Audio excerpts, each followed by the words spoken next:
Hello and welcome to the Viking Home Companion and another story from the good old days. Today's story is going to involve someone that just about everybody in the Society for Creative Anachronism has heard of. Someone who was actually one of the founders of the SCA. It was at that long ago birthday party that started all of this that we have now. And that is Duke Frederik of Holland.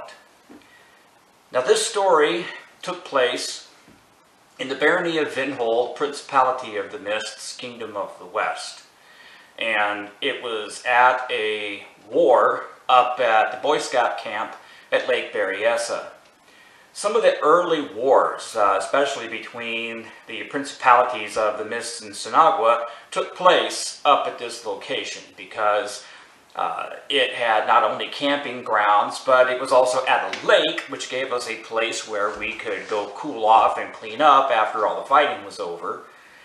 And it also had a mix of areas that we could use for the fighting. We would often take one of the places that had a permanent roof over it and a cement slab and some picnic tables in it, and we would add hay bales around the edges to turn it into a castle. We had an open area that we could have open field battles in, and there was a really great small wooded area that was also overgrown with Scotch broom, and that made a wonderful location for going and doing forest battles. So we had a lot of mix of areas for us to play in. Now, one of the problems I have here is that we've had so many wars up there, and it's been so long ago, and I'm a little grayer than I used to be, that in some cases I get a little fuzzy on which war at what time certain things took place. And so I stopped trying to pin it down, and I just talk about an individual event that happened at a war up there. And hopefully I don't get the details too garbled up, but I think they'll still be entertaining for you. So this particular story, as I say, takes place up at the Berryessa Boy Scout camp and involves His Grace Duke Frederik of Holland. So we Vinholders, as a lot of people know, especially from the old Vinholder group, we were a bunch of jokers, and we used to do quite a few things to people just to have a joke or have a laugh at someone else's expense, and in some cases at our own expense. And this particular day, we decided that we were going to play a new game. And the name of the game was Nuke the Duke. And we decided that we were going to pick on Duke Frederik of Holland. Now this particular war, Duke Frederik had assembled what he called the Lost Boys unit. It was a group of fighters that were not affiliated with any other fighting unit. He just gathered them all together under his own banner, and then he would fight with them for that particular war. They were not a permanent thing. They did not always have the same members at various wars. That's why he called it the Lost Boys unit.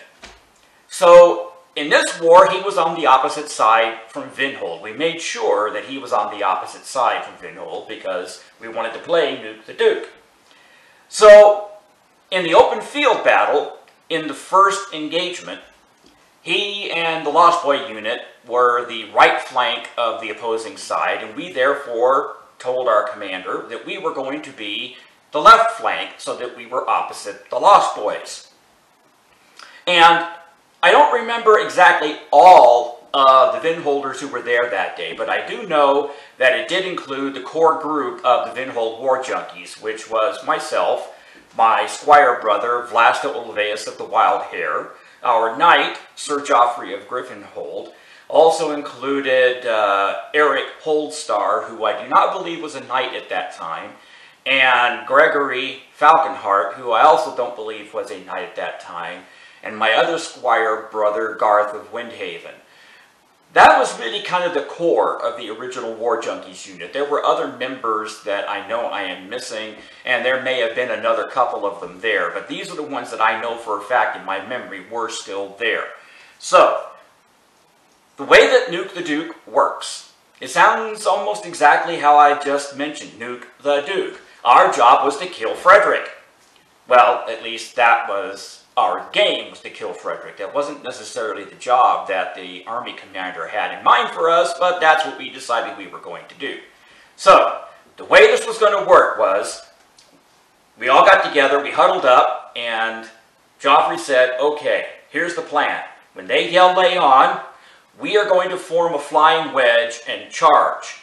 Eric, you have the center. Vlasta, you have the left. I have the right. The rest of you just come in behind us, and we are going to hit the Lost Boys unit. We are going to plow right through the line. We are going to jump on top of Frederik and kill him, and then we're all going to die.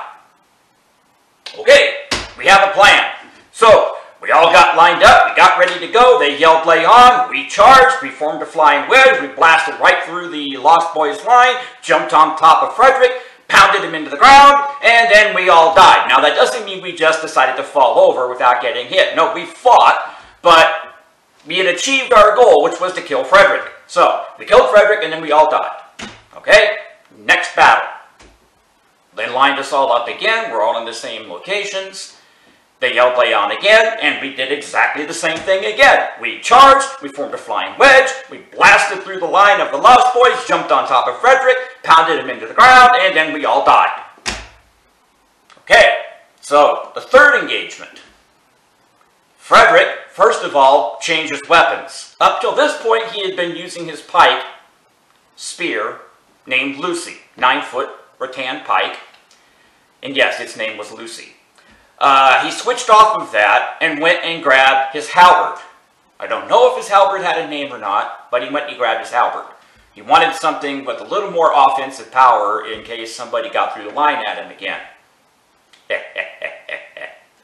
So, instead of lining up on the right flank like he had been, he took the Lost Boys unit and they lined up on the left flank, which is the entire opposite end of the line away from where Vinhold was. And just before they were getting ready to yell lay on, we all backed out of the line where we were at, ran down the other end of the line, assembled right back in front of the Lost Boys unit, and when they yelled on, we charged, formed a flying wedge, blasted through the line of the Lost Boys.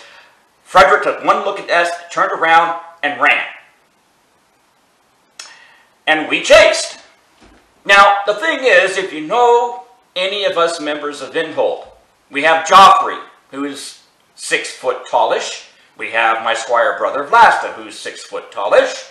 We have Gregory, who's just slightly shorter than they are. Eric is about their height too. But then you've got me, who's 5'7", and you've got my squire brother Garth, who is shorter than I am, and a couple others who are also shorter or mid-range. And so as we're chasing Frederik, we're starting to string out, because not all of us have the same length legs, can't quite keep up. And ever so often, Frederik would turn around, blast the guy that was chasing him with his halberd, usually in the leg, legs the guy, and of course, what's one of the rules in SCA combat? Leg him and leave him.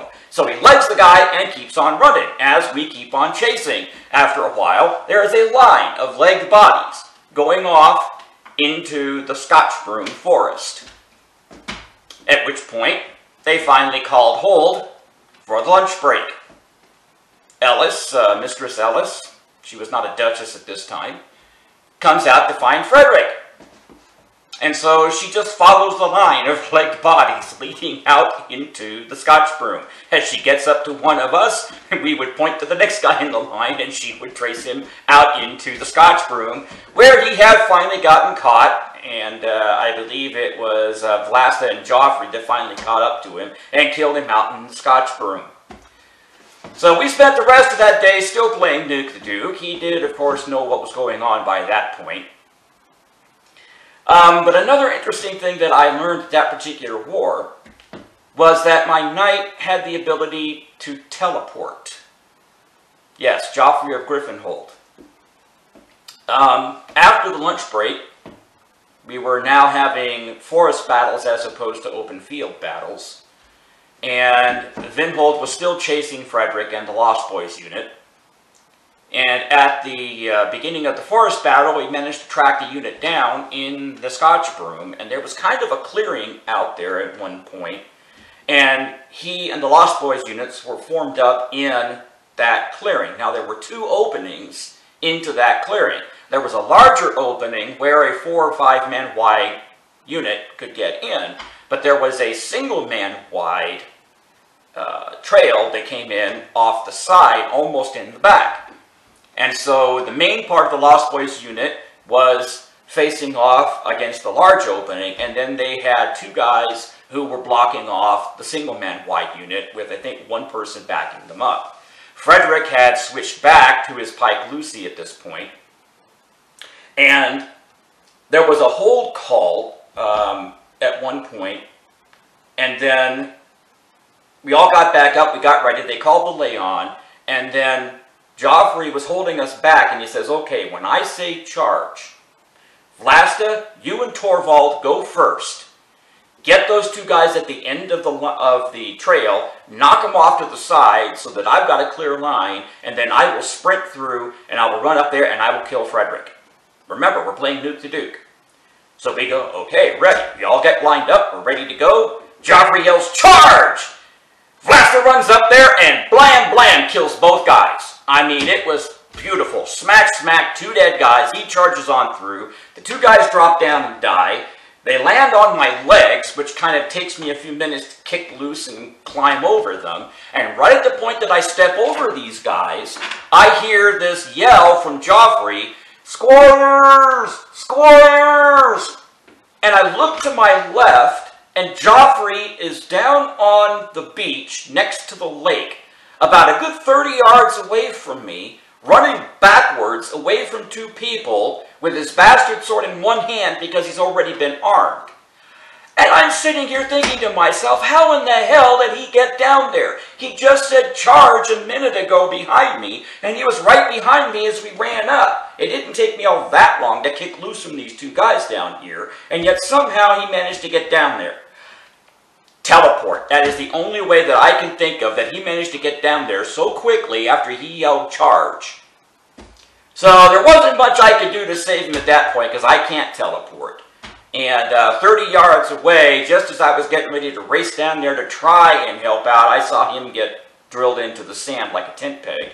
But I looked over, and Frederik was now down on his knees. He had lost a leg. He was down on his knees, leaning back against a log that was across the back end of that clearing, laid back over it. He had his pike Lucy off to his left in the face of my squire brother Vlasta, telling Vlasta that he was dead, and I walked over to him and laid my sword across his chest and said, "Are you dead, your grace?" And he looked at me and he said, "No." And I said, "Well, you are now.